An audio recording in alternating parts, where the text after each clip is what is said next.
এত জ্বালা বলা, আমাকে শালারা কাজ করতে দেবে না রে, আমি পেটে জ্বলনে কাজ করতেছি, নাহলে আমি করতুনি, আমায় এত জ্বালাচ্ছে। এত বড় মাকু পেছর ভেতরে ঢুকে দেবে, এত বড় মাকু ঢুকে দেবে। আমি সেই একে বলেছি, সুকুমারকে বলেছি, সুকুমার দা এইরকম এরকম করতেছে। নমস্কার বন্ধুরা, আমার নাম ধ্রুবজ্যোতি সরকার। মজার খেসারত, প্রাণ দিয়ে দিতে হলো জুট মিল শ্রমিককে। সবেমাত্র কাজ শেষ হয়েছে, বসে গল্প করছিলেন সকলে, আর ক্লান্তি দূর করতে পাইপ দিয়ে জোরালো হাওয়া খাচ্ছিলেন সকলে। সেই সময় মজার ছলে সহকর্মীর পায়ুদারে পাইপ ঢুকিয়ে দেন আরেকজন। হাওয়া শরীরে ঢোকার পরই অঘটন। অসুস্থ হয়ে মাত্র কিছুক্ষণের মধ্যে মৃত্যু হয় বাউরিয়া জুট মিলের শ্রমিকের। এই ঘটনাকে কেন্দ্র করে হাওড়ার বাউরিয়া এলাকায় ব্যাপক চাঞ্চল্য। মৃত সাবের মল্লিক, 2 ছেলেমেয়ের বাবা তিনি।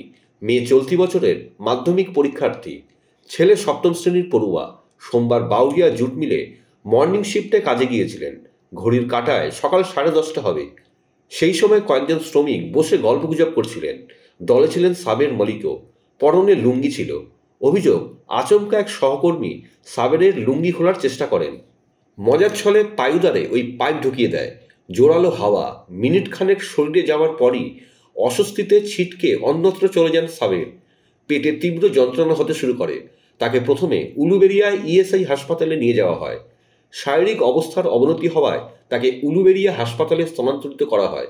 তবে চিকিৎসকরা জানান তাকে মানিকতলা ইএসআই হাসপাতালে পাঠানো প্রয়োজন। সেখানেই মৃত্যু হয় সাবের মল্লিকের।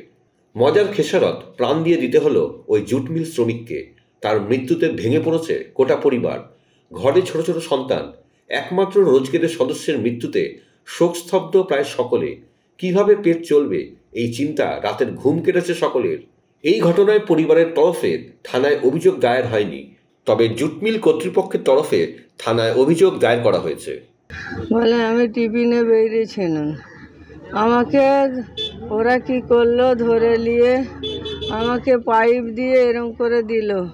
আমার অজাগাত লাগলো, আমার ওইখানেও পাইপ দিয়ে আমায় হাওয়া দিয়েছে।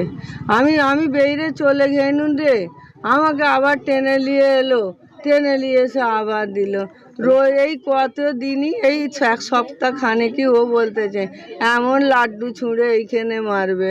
ও বলি ইনচার্জকে তুমি বলো না, বলে আগে কিছু বলতে চায়নি। তুমি সাহেবকে বলতে পারো নি, বলো না সাহেবকে।